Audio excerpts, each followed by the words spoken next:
जालन्यात आपण scrap import करतो, ते अखाती देशातील आणि आणखी देशात येतात, त्यावर परिणाम होईल. आणि कोल स्टील इंडस्ट्रीजला लागतात, ते इम्पोर्ट होतात, त्यावरही परिणाम होईल. त्याचे भाव वाढलेले आहे, ते स्टीलवर परिणामकारक राहणार आहे. आणि ऑइल सुद्धा वाढलेले आहे, त्याचाही परिणाम स्टील इंडस्ट्रीज आणि अदर इंडस्ट्रीजवर होणार आहे.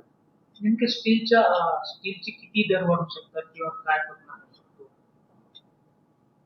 ते एक्झॅक्टली सांगू शकत नाही. 3 ते 4 हजार रुपये वाढू शकतात असं धारणा आहे.